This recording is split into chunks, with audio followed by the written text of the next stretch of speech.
Good morning.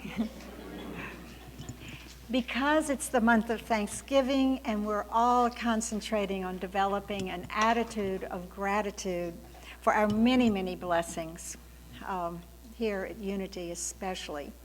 Unity is known as a center of practical spirituality or practical Christianity. And an attitude of gratitude is very, very practical, as research has shown that people who do focus on their blessings and have a sense of gratitude are happier, they're healthier, and they're holier.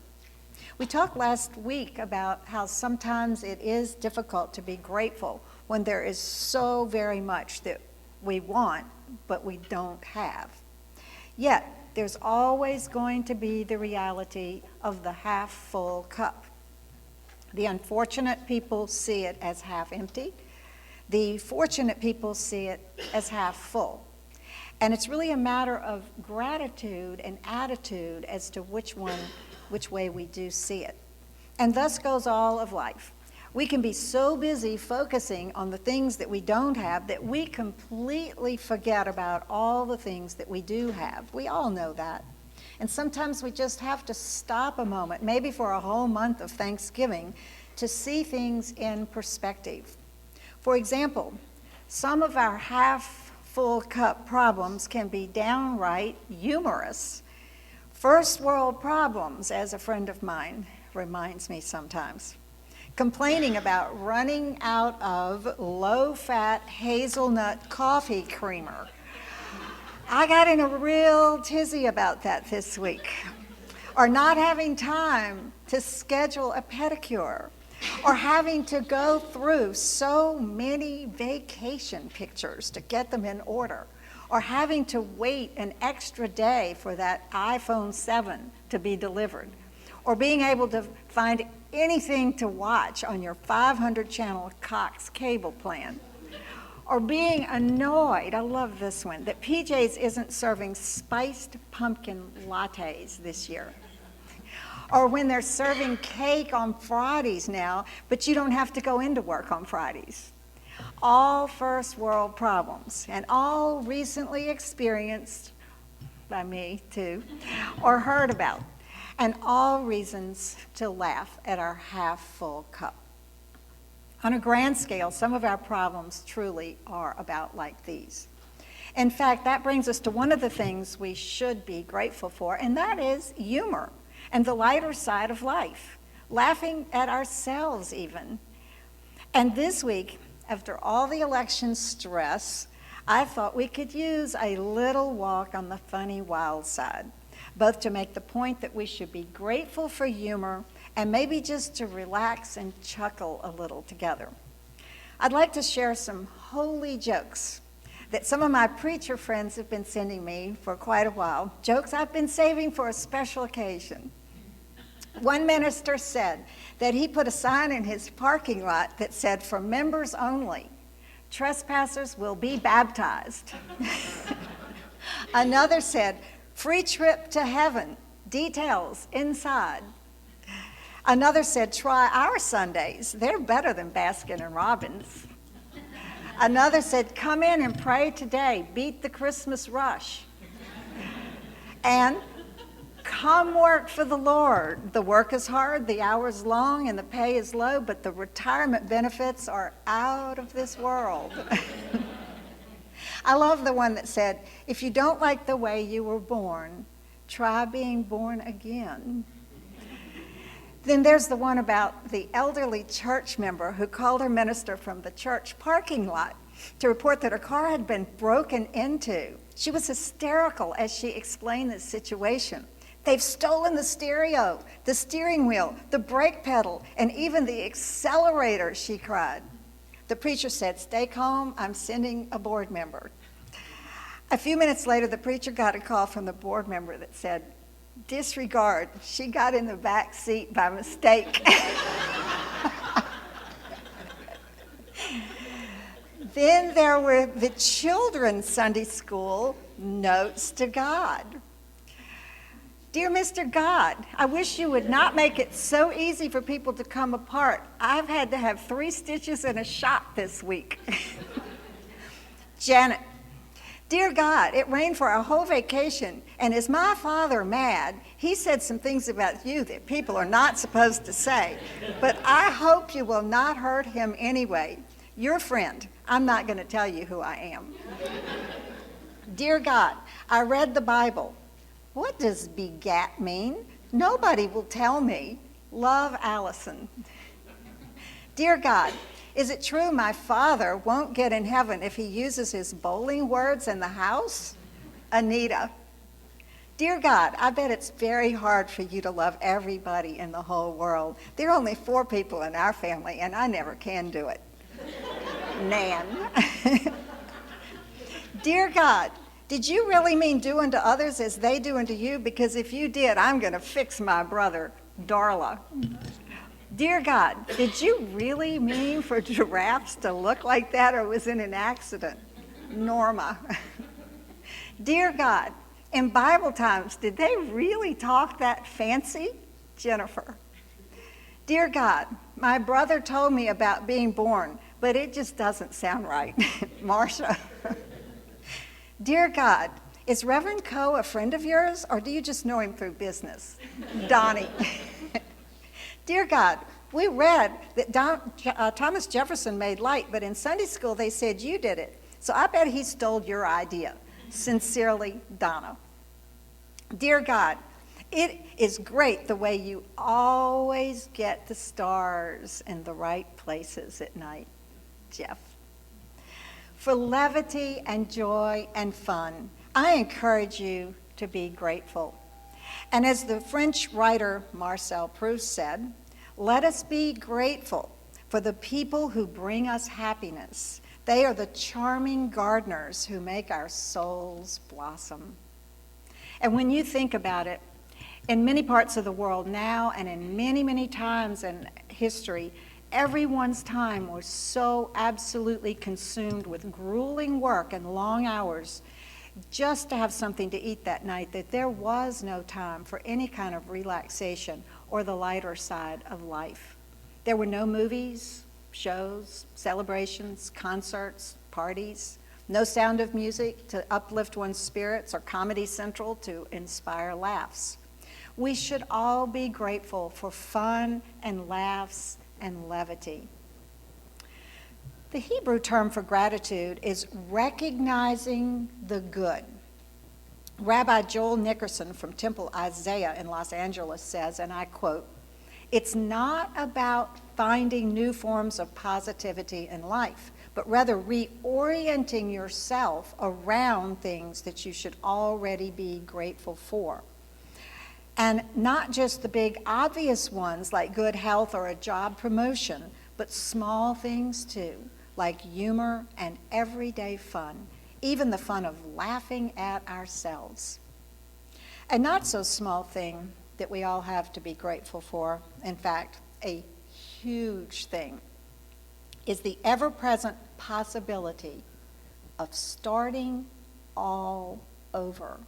Starting all over. Have you ever really thought about the fact that at any second you can make a pact with yourself and with God to completely die to your old self and be born anew?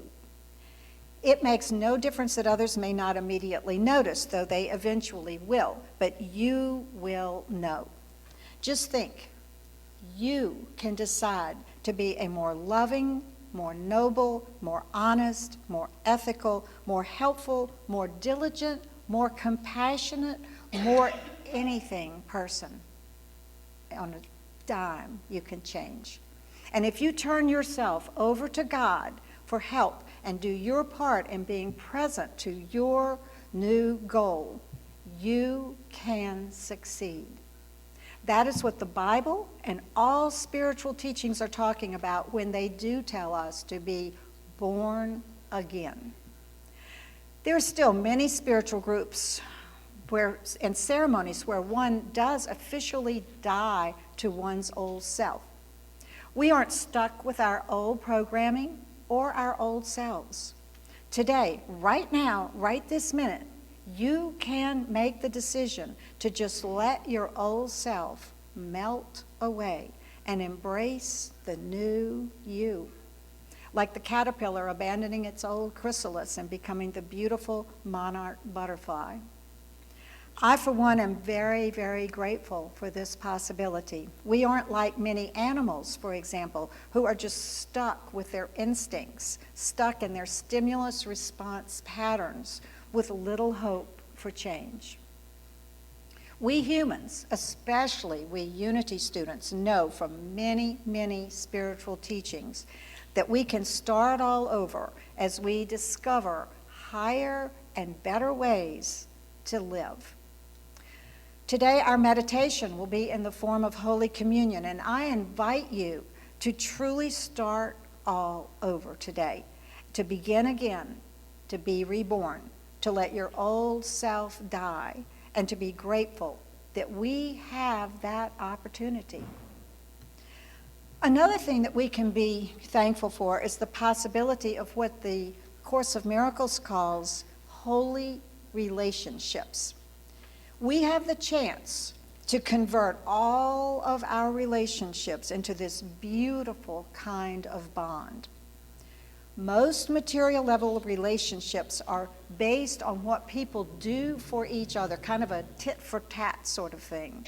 You meet this need for me, and I'll meet this need for you. Maybe it's an emotional need, maybe a financial need, if it's in business, maybe a physical or ego need. But this is not a spiritual bond, and these connections rarely are really fulfilling.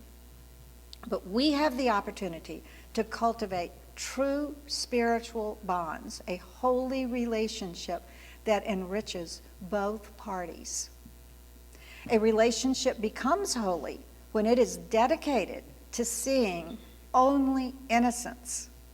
Life thus becomes a classroom for learning to overlook what really never happened, to overlook a feeling of separation from others. We learn in a holy relationship that we really are one with others. Conflict is impossible in the oneness of love. And when we see the divinity in others, we can love them. They may be temporarily out of touch with their divinity and exhibiting non-divine behavior, but we can learn to see beneath that and maybe even help them get back in touch with their innate purity. If we want to fully learn the lesson of love's oneness, which is the holy relationship, that's what it teaches, we must be willing to let go of our investment in the ego thought system of separation. We cannot keep even one little part of it, for even the smallest thought of separation defies the wisdom that there is only one presence and one power in the universe, God the divine. The Course of Miracles says, and I quote here, "The light that joins you and your brother shines throughout the universe. And because it joins you and him, so it makes you and him one with your Creator. And in him is all creation joined." Your relationship can also teach that the power of love is there, which makes all fear impossible. Do not attempt to keep even a little of the ego, or you will miss the gift of the holy relationship. The gift of the holy relationship. Let truth decide if you and your brother are different or the same. Let truth teach you which is true. So, if we practice lifting the veil and seeing beneath certain actions to others' innocence, we will start seeing God everywhere, including in ourselves. I know that's hard sometimes, believe me, I do, when people have hurt us, or should I say when people's programming makes them do things that our programming thinks is bad. The reality, though, is behind all that programming are two divine beings who need to get in touch with their divinity in order to be free and not suffer anymore. For that wisdom and the power to convert all relationships to a holy one, we can be truly thankful. I know that some of you, the polls say half of you, are not feeling so grateful about the recent election. However, I encourage you to be grateful that we live in a country where there is the freedom to have elections. And while we believe in the separation of church and state in America, we will never believe in the separation between God and its leaders. God's direction and guidance is always accessible to the people who lead us in government. And we can ask God to help direct our decisions so that we can then try to share with our congressmen or the appropriate people who will in turn advise our leaders. We're kind of responsible for that. We are the government. So let us be grateful that we live in a nation where we aren't war-torn, where we don't have a dictator, or where there is no channel at all where our voices will be heard or our letters read. If you were for Trump, be grateful. If you weren't, pray that he will be guided in the right direction, and be grateful that your letters to congressmen and your others people that are participating in the political process hopefully will read them and your letters will be recognized. So let us be grateful for all the big and little things that we enjoy in modern times. Education, the possibility to expand your horizons through travel, and for all the amazing things like books and television, the internet, lectures, videos, classes, more than any of us could ever avail ourselves of. It's a really exciting time to live. We can adjust temperatures. We can travel and span continents in just a few hours. We can get healed of almost any disease that's ever been known, including cancer. It was only a few hundred years ago that half of the world's population was being regularly decimated by the plague. For all this, for fun, for the opportunity to recreate ourselves continually, and for the knowledge that our universe is permeated by divine energy that protects and nurtures all who are open to that. Shall we be grateful? It is a smart thing to do.